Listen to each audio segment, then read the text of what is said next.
Hello everybody, it's only Q&A time. Today recording on Friday night or Friday evening because I got back early-ish, got back about 3:30. Ended up in Slough, Friday afternoon. Slough in a traffic jam, no great surprise. But it wasn't too painful because it was DX, it was off quickly, and 2:30 in Slough is not as bad as 5:30 in Slough, is it? Or 4:30 rather. Yeah, so I'm doing it now because we're going to do the decorations tomorrow. So next week, if we do the Q&A, I might do it with the lights on, but I just wanted to get it up and done with. So here we are in the bedroom because the house is occupied on the little microphone. So if it runs flat, I'll have to record the second half again. But yeah, it's only Q&A. So straight on to it, as always. A big hello to Daniel at BTH Transport, who said, I saw you on the M25 today in the blue and white Renault Master curtain side beeps. Yes, we did do that thing. I still do that thing where people flash and wave, and I'm thinking, are they telling me there's a speed camera up ahead? Or are they frightened that I'm on the wrong side of the road or something? And then you kind of realise as they go past that maybe they watch the channel. So then you get the habit of just waving at people and then realise they're not actually waving at you. They're just putting their sun visor down or going like that to get out of the cab or something like that. So, and they probably think I'm some form of nutter, but there you go. Also, thanks to everybody who entered the prize draw. I know it was a bit self-indulgent, but it was for the kid. If anybody else does want to enter, I'll put a link up here. It's a £5 a ticket. Every £5 you go, we enter this draw for like 700 quid's worth of gear. Stuff I don't understand. Cushions and candles and stuff that, it's all very nice, fancy stuff. It make your house look pretty and smell nice at Christmas if you want to enter. And all the money goes to the homeless. So like I say, the link's up there. If you can do it, gratefully appreciated. If not, thanks for listening anyway. It's cool. It'll get drawn on Friday. I'll let you know who wins. I obviously won't put our names in the hat, but to everyone who has entered, thanks very much. I do appreciate it. Shane Hardy says, because I said, it's a bit of an indulgence. He said, it's not an indulgent, more dad being a proud parent. I'm proud of the kid. She works hard. She's done his social media thing. She's done everything all off her own back, and she's trying to make a go of it. And the thing she hasn't just got herself a job, which, she's doing what she loves, and she keeps doing it. She works all the time. And when you're not getting paid for something, to actually just see her work as hard as she does, yeah, I do. I think she deserves something good. So, and also White Man Van goes on. He says, as a former volunteer for shelter, he said the thing that bugs me is how people only help the homeless at Christmas.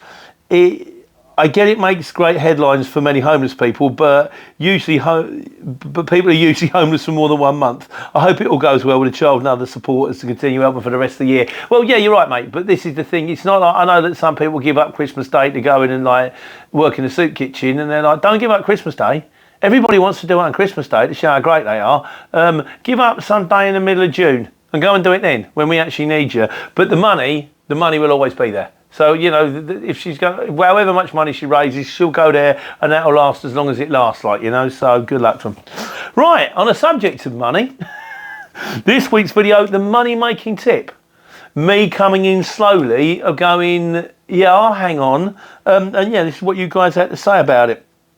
As Shane Hardy says, it's the thing where you turn around and they go, I'll just call the customer, or can you hang on for 10 minutes and I'll ring you back?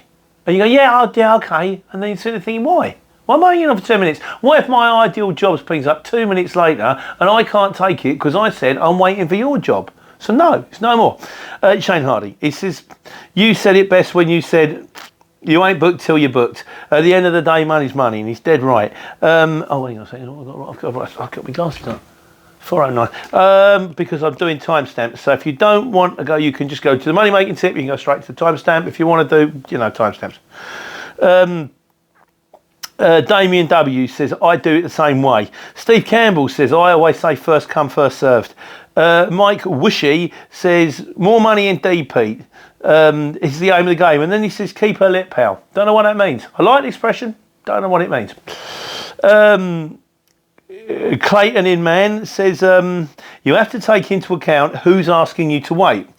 Are they someone you've dealt with before? Would this job get you to a better location than others you're bidding on? Always take lots of scenarios into consideration when there isn't any job. Yeah, no, in fairness, I'm not being funny, but if it's someone I know, someone from like Ben's mob, or my mate Simon rings me up, I'll go, yeah, of course I will. But when it's just a normal guy going, I'm just going to call the customer, or can you hang on for 10 minutes? And yeah, and it's right. And if the job, I mean, I had one this week.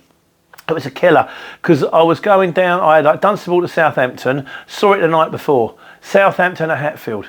And I'll give them a cheap price because I thought that'd be perfect for me. It's not easy to get out of Southampton, particularly to get so close to my home. Go, drop, go and get the next one, come back. Kind of shot myself in the foot because it didn't come through, and I finished my job and I rang him. I went, what's going on with this job? And he kind of went, yeah, I saw your price. It's ever so competitive, but I haven't been able to get hold of their transport manager. And then it's like, do I hang around? Don't I hang around? And it's that thing. If I hang around, this job's going to take me where I want to go home. If I don't hang around, I might not get another job. I ended up hanging around for about 3/4 of an hour, cleared the time on my clock, started to head home, and then it came through. So I did get money going home, but I should have got more money. I wanted to turn around and go, look, no, I gave you the price on the premise that I was going to drop, pick and go. Now I've been hanging around waiting for you guys to come back to me an hour later. I'll kind of want the waiting time, but you can't do that. And I was happy just to get something going back rather than nothing. So, but it is right. As always, there's a lot of imponderables in this game. It's not quite that straightforward. Sean Gilmartin says, also, when they try and chip you on the price, he said, no problems. He said, what they do is if they go, can you do it a little bit cheaper? Say, no, I tell you what, I can't do it any cheaper. I'll leave that quote on there while you're trying to get a cheaper price. I've got a few other things on at the moment. We'll see how it pans out. So like, no, you can't have it cheaper. I had another one the other day. The guy turned around to me and it was picking up in the afternoon round here. It was yesterday. Again, going to Southampton. And he said, and I'll give him $3.50 because that's my price, because I know sometimes I'm picking up, I'll go to Southampton, I'm coming back empty. By the time you take into account the dead miles and the diesel coming back, not so easy, particularly this time of year to get out. He said, can you do anything with the price? I went in the night, I thought about it, I went in the nice possible way, no. Because for less than that, I'm better off hanging around here, getting a local job and just being done with it. Because otherwise, by the time I take my diesel in, and he went, okay, fine, I'll do it. Then I drove 15 minutes to pick it up, and just as I got there, it got cancelled. As it was, today panned out okay. So I've been to Stansted. And I did a little one from Milton Keynes to, I don't know, Stevenage or something like that. Oh, you forget. Godzilla's. This is worth noting, this, guys. He said, I'll just call the customer. He said, I've read into this as they take, what they'll do is some people will take your price on as long as no one else puts a better price in the next 10 minutes. And then they're happy to have you on the hook in case it doesn't happen. I take it as a better than maybe job and continue to look. If something else comes in, I simply do that and not stress about it. If they ring, well, unlucky, I've taken another job and it was nothing firm. So I think it's right. If they turn around, again, I think we're all right here. If we turn around and we go, can you hang on? Just say in the nicest possible way, I've got other jobs on at the moment. So you can be polite about it. Say, nice possible way, I've got 4 bids on at the moment. Whoever comes in first gets me. You know, it's sort of. I think that is the way forward. Whether you do you, I will do me, and chances are the next time they ring up, I'll probably often go, okay, I'll hang on because I'm a moron. And finally, on the subject, TC Services, he said, I've had it loads of time when the I've had it loads of times where the shipper will say, I'm just waiting for the customer to agree a price, but then never get back to you. Yeah, 9 times out of 10, they don't get back. Yesterday, I bid in a job when straight after the shipper posted the job which I wanted instead. I spoke to the shipper and said he was going to let me have both, but the mileage was too much for the price. He did say that the prices are so cheap from some of the CX drivers, he doesn't know how many of them make a living. And he said, I've got another question. How long should you wait before you move out of an area if nothing pops up, if you've had it a few times this week? Mate, I'll do your video on that. Yeah, we're going to put a link in on here, so I'm going to do a link in on there. Do a video on that. I haven't got a video to go out this week. I've got one Life on the Road one to go out, the wait and return that happened to me the other day, the wife's birthday. I'll probably put that one out at the end of the week. I was hoping that something festive would come up. You know, I'd have to deliver some elf on a shelf for Christmas decorations, but it hasn't, because I would have put that one up because it's a bit more festive. So, but I'll try and do you one this week, TC, and I'll tell you how I pan that one out. You do you guys at the end of the day, but I'll tell you how I do it. So, right, so this week on the Wise Guys, just coming in on that one again, 9:53 on the clock, that one. I've got a little timer on the top of my camera, tells me where I am, so I can write it down for you guys so you know where to go. Is this thing still green? Yeah, that's good, still recording. Simon Paul Greenwood says, this is on the Wise Guys. He says, lodge your complaint or evidence if you... Oh, right, now this is to do with... he filled me in on if you want to contest a parking fine or a penalty charge notice. If you contest it and it fails, do you know, like they go, the notice is 120 quid, but it's 60 quid if you pay within the first 14 days. My question is, if you contested it, do you have to pay the original 14 days, the discounted price, or because you contested it, do you lose that 14 days discount and have to pay the full price? So he says, lodge a complaint or evidence. If you pay, you have admitted your guilt, then you have no redress. If you do everything in the time frame, even if you lose, you only have to pay the first discounted charge. Don't pay, then start arguing. So thank you for filling me in on that one, Simon. Appreciate that one, mate. Steve Campbell says, oh, now this is to do with if you run out of driver's hours, you can't drive the company car back to the pound. Because you run out of driver's hours, they've got to send 2 drivers, one to drive the lorry back and one to drive you back as a passenger. He says you are allowed to be rescued and then drive to your home in a company car if you run out of driving time. You are not allowed to drive the company car back to base and then get in your own car to go home. If a driver comes to meet you, to take you and your wagon back to base, you still need to have your own card in slot 2 on the tachograph while recording the brake. So lots to consider there. Best thing to do, don't run out of driver's hours. Just time it properly. That's the way forward. Get a truck with a bed so you can sleep in it. And he's also, Steve is getting 133 a litre on diesel next week on UK fuels, which is good news. Don't know what anybody else is paying, but I think that sounds pretty cheap to me. So we're going in for the timestamp again, 11:57. Sorry for the scary me zooming at the camera there. Can't do a lot about that. Right, this was that one where you can't help some people.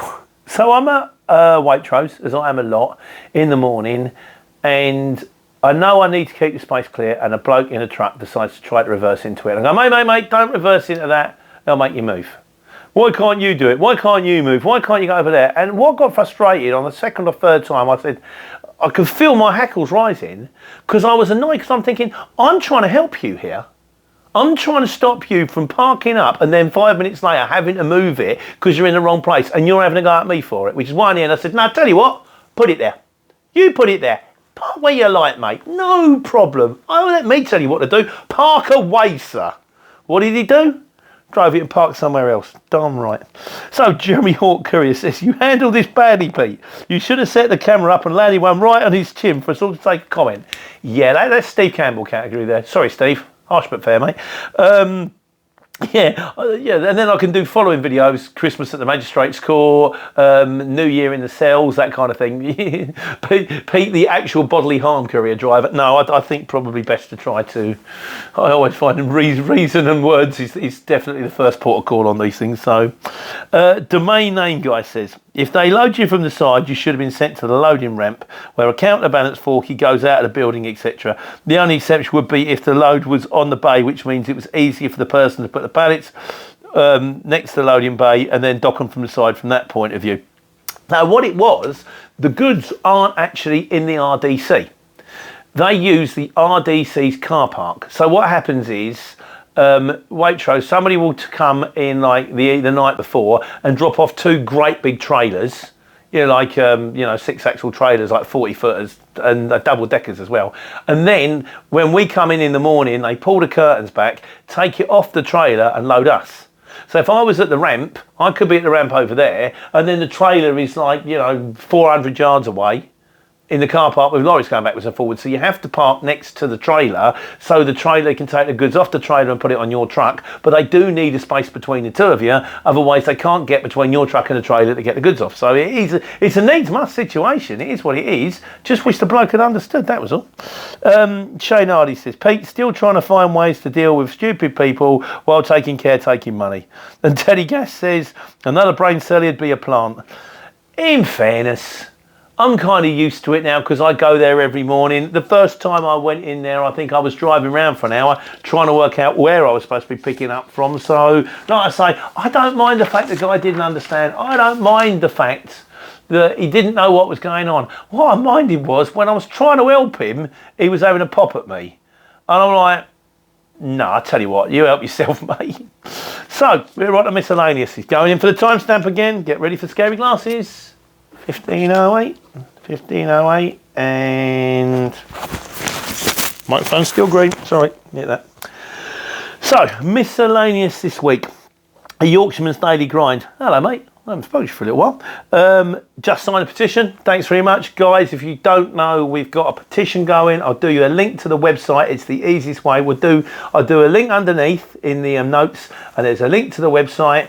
It's the whole thing about they're trying to increase. They're bringing in more zones and more zones, which is going to affect us directly. And they're saying it's for the environment, and it's not for the environment because when you drill into it, it actually is kind of counter-environmentally friendly. It's trying to get a scrap our vans, which are a lot of Euro 5s, which aren't that bad, to buy brand new vans, which do a load of emissions. It's killing it. It's costing us a load of money, and I think it's a money making scheme. So if you agree, please sign a petition. Much obliged. So and anyone else who's done it this week, appreciate you. Jeremy Hawk Courier says. He said, you said you're new to it, Pete. We're all new to it. He said, OK, we've had the congestion charge for a while, but these new ULEZ clean air zones are new to us all, and it does my head in. Running 2 Euro 6 and 3 Euro 5s. Thanks for the heads up, though. Going over to the boxing club to sharpen up a bit before the bailiffs turn up. Yeah, again, comment first. Let's see if we can talk our way around it first, but I've got a bag in the gym now. That's can't be using it. It's quite handy. It's enjoyable. I've got a spin bike and a boxing bag. Trying to make some effort to move a bit now. I can't turn my neck. I'll come to the conclusion it's because I spend all my time looking between that wing mirror and that wing mirror. Where it was on the market, you were looking all the way to see if anyone was nicking anything. Now I kind of get to about there, and it gets, I'm like, ouch. I don't know, maybe I've got to do yoga or something. That'd be interesting. Me in sort of... No, it doesn't even bear thinking about. See Them Coming says, he said, hi, my neighbour in a 50 miles per hour lane was doing 51, and he got a fine. He got a speeding fine for 51 in a 50. He said, ironically, people are speeding past at 52. He said it's money making however they do it. I don't know where I go with that. If I got 50 in a 51 in a 50, I think I'd be inclined to appeal it. Because you can't... OK, the speed limit is 50. But you can't be looking at the speedo all the time because it would be sort of driving without due care of attention. And those speedos aren't that accurate. Normally, they let you have like 10%. So normally they wouldn't prosecute over 55. I think they were just incredibly unlucky. And I think if that was me, I think I would have to go, really? But anyway, who knows? Sorry to hear your news, Domain name guy says, some couriers will start offering customers the option to pay in Bitcoin or crypto, which some customers might prefer to pay because it's instant. Don't know about that. I mean, maybe. I don't understand it. I mean, I know that everything is all based on trust. There's no gold standard anymore, but I can't get my head around the Bitcoin thing. I've got mates that have made money out of it and they understand. They say you should get involved. I'm like, first, I haven't got any money. And B, I haven't got a clue how it works. And I tend to find every time I get involved in something that I don't understand, it costs me money. So I stopped doing it. With the possible exception of courier driving, which I still don't understand, but it's not costing me money. I think I'm just lucky on that one. So Mike says, hiya mate, I've been watching your videos and looking to join the CX very soon. Do you think things have turned around yet regarding pricing? Right, I think things have been, pricing wise, have been pretty much the same as they always have been since I started. I think things have increased a little bit. I would say prices have gone up marginally and jobs have gone down marginally. So I think in the situation you're probably in, you'll be about the same as you would be when I joined 4 years ago. I know that I was speaking to the superhero transport manager Daniel, and he said the Christmas rush hasn't been brilliant. He said we've been doing all right finding jobs for the lorries, not so much for the vans. And we've been finding jobs for the lorries, but we're not inundated with jobs. We're not taking our pick, and I don't even do vans anymore, so can't comment on that one. I think it's still a fair bet. If you're prepared to put the F in, if you're prepared to do it, you can still turn a coin. But certainly to begin with, be prepared to get your shoulder behind it. You've got to keep going. If you're going to Mickey Mouse it to start with, it ain't going to work. He also goes on to say, he says, I'm a bit nervous. He said, I'm just about to go into the CX and I'm worried that I won't have a clue where to start once I accepted a job, where it goes from there. I take it they ring you to discuss the quote and all that. I'll tell you what I'm going to do here, Mike. I'm going to do a video for TC Services, and I'll do a video for you. And I'll just, because I've done videos before, there are videos on here, which I'll do a link to. Which shows you the CX app as it goes through. But what I'll do is I will talk you through it and just explain how it works. Don't panic. You know, when I started, I was doing it for Tony. I finished my first job, and I said, well, what do I do now? He said, well, you click that you deliver. I went, click? I hadn't clicked anything. I'd gone, picked it up, driven it there, dropped it off, got the paperwork signed, got out. I was in the shard. Completely forgot about the zone. I hadn't even clicked on site pickup yet. So you learn as you go, but I'll talk you through it, mate. And if you get scared, you can call me. I'll try and leave a number. What I'll do is I'll leave number. I'll leave my number. Give me a call, 9 to 5, Monday to Friday. I'll talk you through it. Don't worry, it's not that scary. It's okay, Keith Checkfield says, right, Pete, sign a petition. Thanks, Keith. Now on, if you can help me. Your words, not mine. He's right, they are my words. Please, for the love of all things holy, can we ask the shippers linked to the Eddie Stobbard to stop listing, we know who they are, to stop listing their jobs by postcode only? Most of us are one-man bands driving all day and don't have time to research the job where it's going to from. Surely it doesn't take that much extra time to type into towns. I think there might be a video going there, Keith, as well. I'll do you the short version. The reason you only get, and often you only get the first 3 details, is to stop poaching. They don't want, if they put in the full postcode, you know where the job's coming from, to the road. If they put in the first 3 letters, you've got the area where it's coming from, and it's much harder to go to an area and work out where the job is coming from. So there is a thing on that, and it's to stop poaching, but I'll go into it in greater detail. So it's not the fact that it takes some extra time, it's deliberate. They're being deliberately vague. They'll tell you roughly where the job is coming from, but they won't tell you exactly where the job is coming from that's been sent through. Also, you might not realise until the job's coming through that you're actually going to JCB or Waitrose. You work them one out later. Not the JCB is that bad, Julian, because Julian gets yumped if I say JCB's bad. They're getting a lot better, apparently. I haven't been up to Stoke for ages. Handy Van says, regarding the park, you were saying about people moving into an area and complaining. Oh, the park. That is a part of the market. People moving into an area and start complaining. I live on the Somerset-Devon border, and a lot of people from the big cities move down here because they like the country style of life. Then they start complaining about cockerels going cock-a-doodle-doo in the morning, mud on the roads, and tractors coming out of muddy fields. The cheekiest thing from them, I think, is if they think they know how to run the countryside. What a joke. He did do a link, actually, if you get hold of that comment. I'll see if I can do a link as well, to a guy who's obviously cutting the guy. I mean, we get him around here, but I don't really hear him, to be honest with you, because the field's a little way away. About a guy who was obviously harvesting the field. They work till 10, 11, 12 o'clock at night, these guys. People coming out going, can you keep the noise down, mate? No, I can't keep the noise down. I'm harvesting the field. Do you want your cornflakes in the morning? Where do you think it comes from? I'll do a link if I can, mate, and appreciate that. So, and finally, I've got a new thing going on here. This is a new little thing on the Sunny Q&A. This is the catch-up, 2339. Because a few people like Godzilla's comments and Steve comments, and it's all well and good telling me about what's going on in my life, but there's a few out there that are also running, some on the exchange, some not, that are doing the courier thing, and I think it's not, and if they sometimes they put in the comments, tell me what's going on, and I thought you guys might like to know, so I put it at the end, So if you don't want to do the catch up, you don't have to. But this is Godzilla's up to date. He says, where's the fluff on the top of your noggin gone? Well, the bit at the front disappeared when I was 21, and the bit at the back disappeared when I was 26. I went into a deep depression about both of them. And then one day you kind of realise that people don't see you with hair, they just see you.